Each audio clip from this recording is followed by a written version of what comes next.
Hey Bandidos, this Frankenstein of an SMG build is perfectly balanced and gives you everything you need to bulldoze your way through heroic content. And guess what? I'm gonna show you how to make it. Let's do it!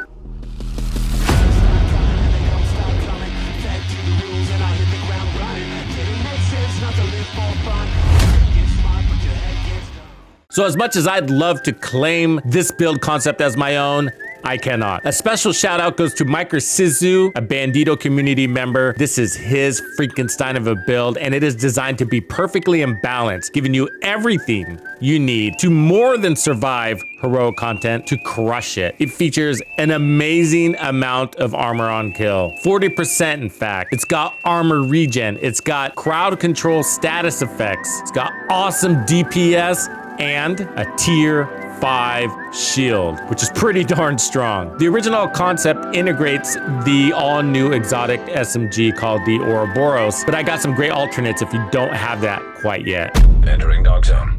A quick break to jump into the build. So this is what this Frankenstein build looks like. On the surface, it does look odd, but this is a great build. It makes use of some of the best pieces we have in the game. It starts and centers really on the Ninja Bike backpack. This exotic backpack gives us 3 cores. I got crit chance on it, and it has the talent called Resourceful. So basically, when you have this on, it unlocks an additional brand or gear set attribute. So if you see here, I'm running only 3 pieces of Hunter's Fury, but because of the Ninja Bike backpack, it unlocks the 4th piece bonus. If you're looking for more damage on a build, the Ninja Bike backpack is rarely the go-to. But if your build already has all the power you need to have great time to kill, great survivability, and successfully clear content quickly, then what do? That's where the Ninja Bike backpack plays a role, because it opens up some interesting possibilities for your build. And Incursion did a really good job here, exploring some great additional options to make you feel pretty gosh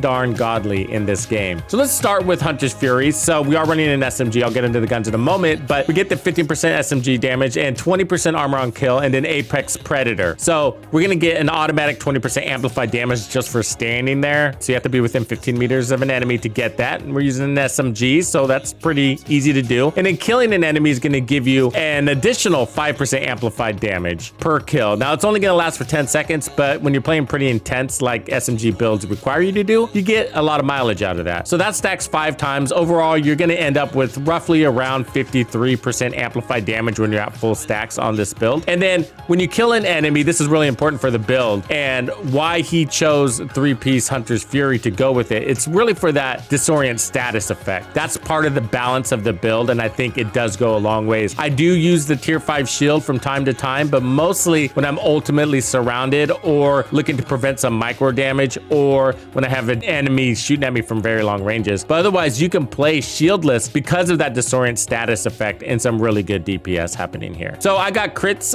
throughout here, and then here are the gloves, 2nd piece with more crits and weapon damage, and then the knees, weapon damage and crit damage. So this should be a really easy build to slap together. Okay, taking a look at the holsters, I have the Picaros here with crit chance. This gives us that extra weapon damage attribute down below, and then of course the skill tier. So it's a nice balanced piece here. Now, because we're running the Ninja Bike backpack, it's unlocking an additional skill tier as well as the skill haste, which we're using both of those attributes on this build because of which skills Incursion suggested we go with. More on that in just a sec. Hey Bandidos, the community we have built together wouldn't have been possible without you.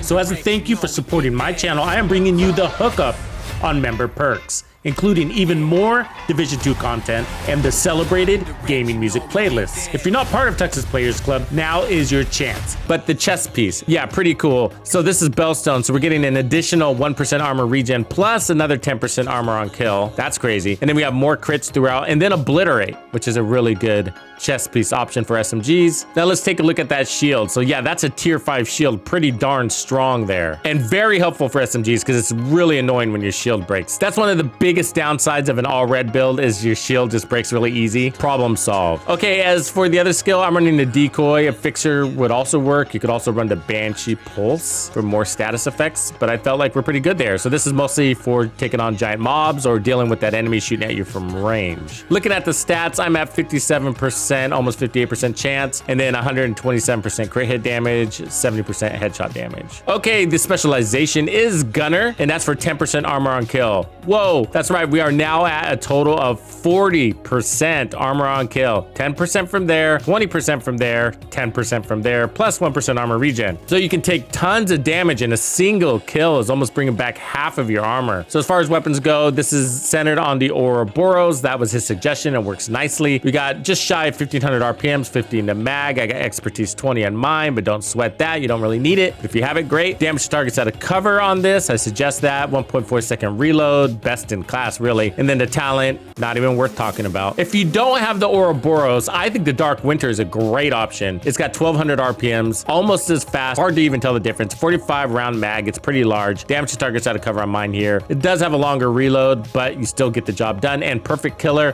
for 50% crit hit damage boost when you get a kill with the crit. Really effective weapon. You could also use a tactical vector and put whatever talent you want, which will bring you a little bit closer to the feeling of the Ouroboros. But all three weapons just mentioned basically perform the same. You're gonna come out on top and see very little difference in your stats at the end of the day, whether you're running the Ouroboros or the Dark Winter or the tactical vector. I know because I've tested it myself. Hostile broadcast picked up. I like really balanced builds. I like builds where I feel like you have everything, including the kitchen sink. You got armor on kill, you got good time to kill, you got good time to heal, and you got excellent resistance. Not to mention crowd control effects from that disorientation. When I can lower my shield and go shieldless for the best part of a heroic level 4 control point, I feel pretty good about a build. I like to play fast. I like that John Wick type feeling. And so this build is a testament to that question, like what if you have all the damage you need to be effective and more? What do you do with your build then? We've discussed this in past videos, but this is just a really great example because a lot of the things that Miker decided to go with aren't things that are essential to being successful. They're add-ons to boost your performance and enhance the playstyle that you enjoy running the most. And with some of these gear sets, such as Hunter's Fury, Strikers, Heartbreaker, whatever, it's really easy to get that effective time to kill, pushing under a second. So once you get there, any damage you add to your build, you're like, meh, don't really feel the impact of it. And we've all seen the frame by frames between an all red build and an all blue build. And that difference in time to kill of 1/5 of a second between 1.8 million armor and 700 and something thousand armor isn't very exciting. And so with this build, what Miker decided to do was balance in a bunch of those things that he feels allows the player to go quickly. And by balanced, I mean not too much of anything. So we have that effective DPS, more than enough, because we are ramping up on kill and we got some of the best talents working for us, including really fast guns. But more armor on kill is really cool because faster recovery means minimum pauses between engagements and more player confidence, which is going to keep you out of cover longer. And he didn't load up with too much armor. 1.3 million armor on a heroic content solo isn't a lot. It's just right. But it's really cool to have a tier shield 5 because there's some times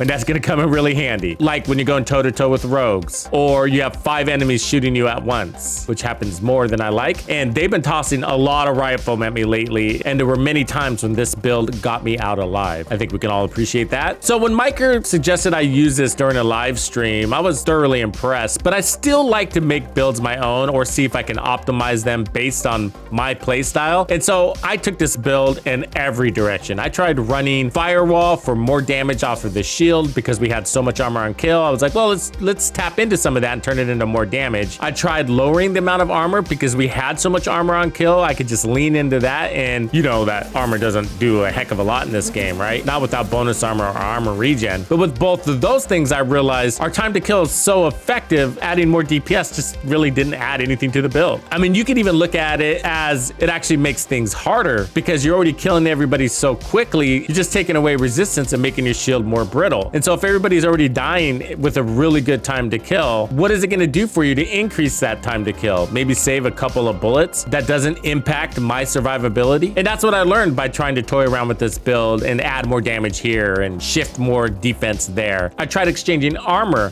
for some protection from elites instead, which wasn't a bad option, but it just performed the same. So in the end, I came back full circle after testing many variations of this build to see if I could ultimately get it to perform better based on around my playstyle and level of aggressiveness, I concluded that it was perfect as he had it. It all came boiling down to one thing. The time to kill was so effective, it just didn't make sense to load in overkill. And so what do you have left? Well, added survivability. But that doesn't mean this build has to be run this way. Tailor it to your playstyle. What would you do different to make it your own?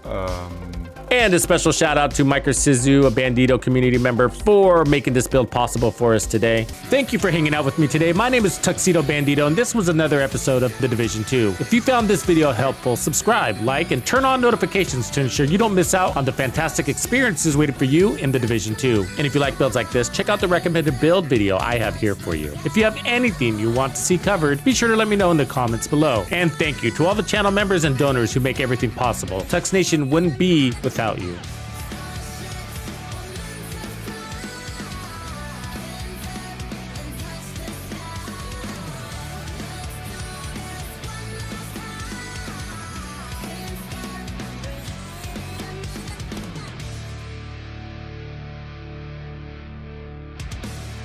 Follow me.